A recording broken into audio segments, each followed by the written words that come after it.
So I was looking around a used bookstore the other day when I found this book. It's called The World of Model Trains and it's written by Guy R. Williams. So I was flipping through it when I came upon this chapter whose title is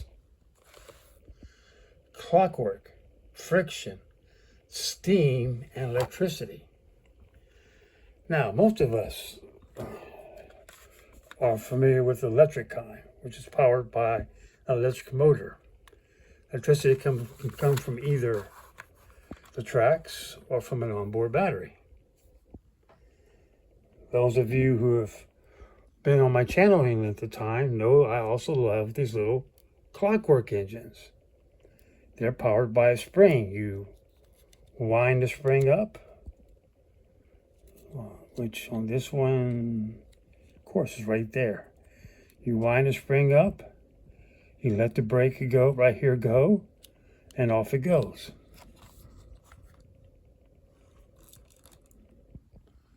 Then we have steam power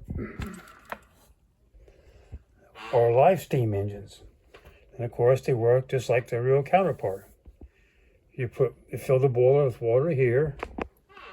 You put fuel in the fuel tray right there. You light the fuel, it generates steam and it goes. I've got a video of me trying to get this one to work.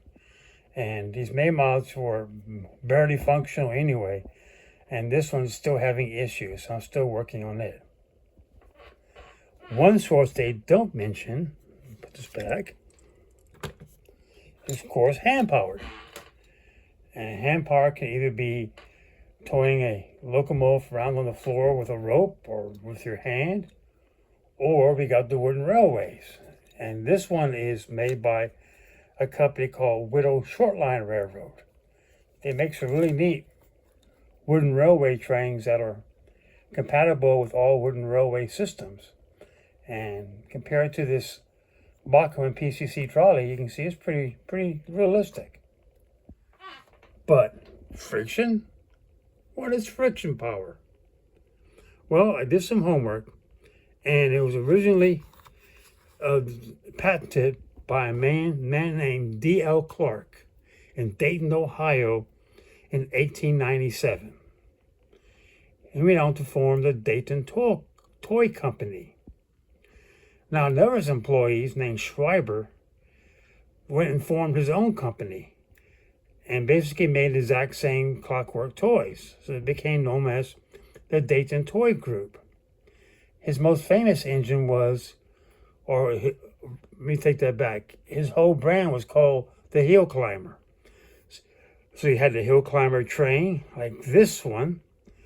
He also had Hill Climber cars and planes and so on.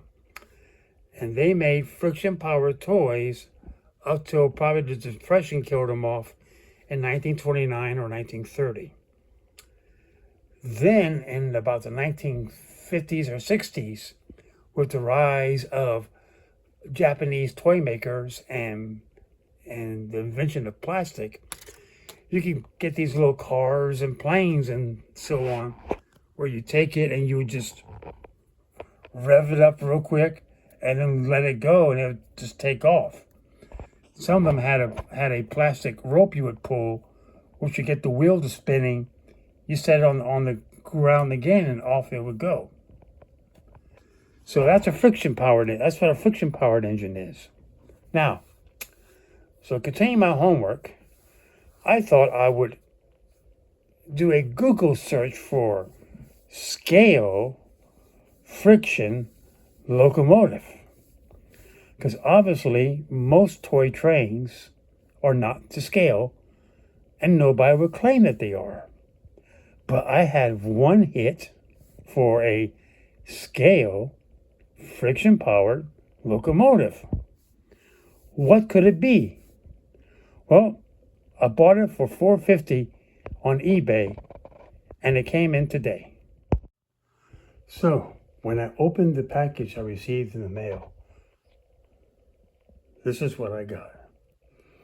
It is a New Ray model of what appears to be a Sterling 8-foot single. Now, Emily from the Thomas Tank Engine isn't a scale or exact scale model of a Sterling 8-foot single either, but putting this one on track next to it, you can see that it's only about half as big. Its main driving wheel measures at 4 feet in HO instead of 8 feet. So really, it's closer to N scale in terms of scale. But the wheels are roughly HO gauge.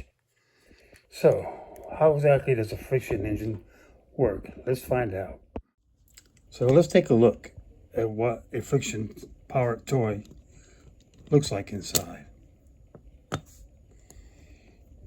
Your main components you can see is the flywheel and a set of gears that spins the flywheel at a much higher rate than the wheels themselves. Once you induce that power to the flywheel,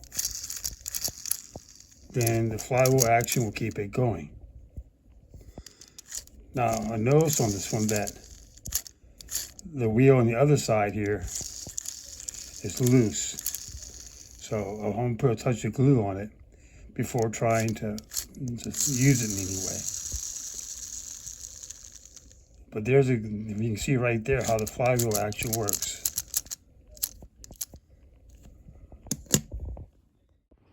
Now that I've fixed the wheels, let's see it in action.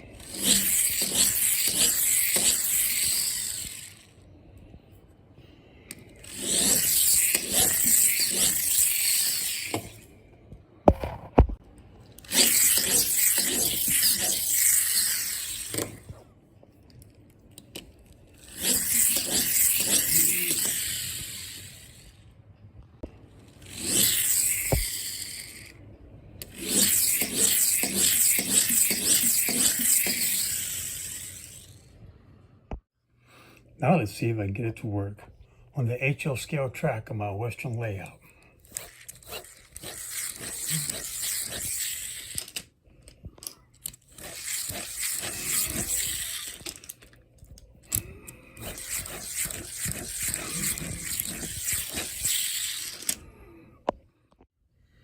So, after experimenting with our friction powertrain, I have to say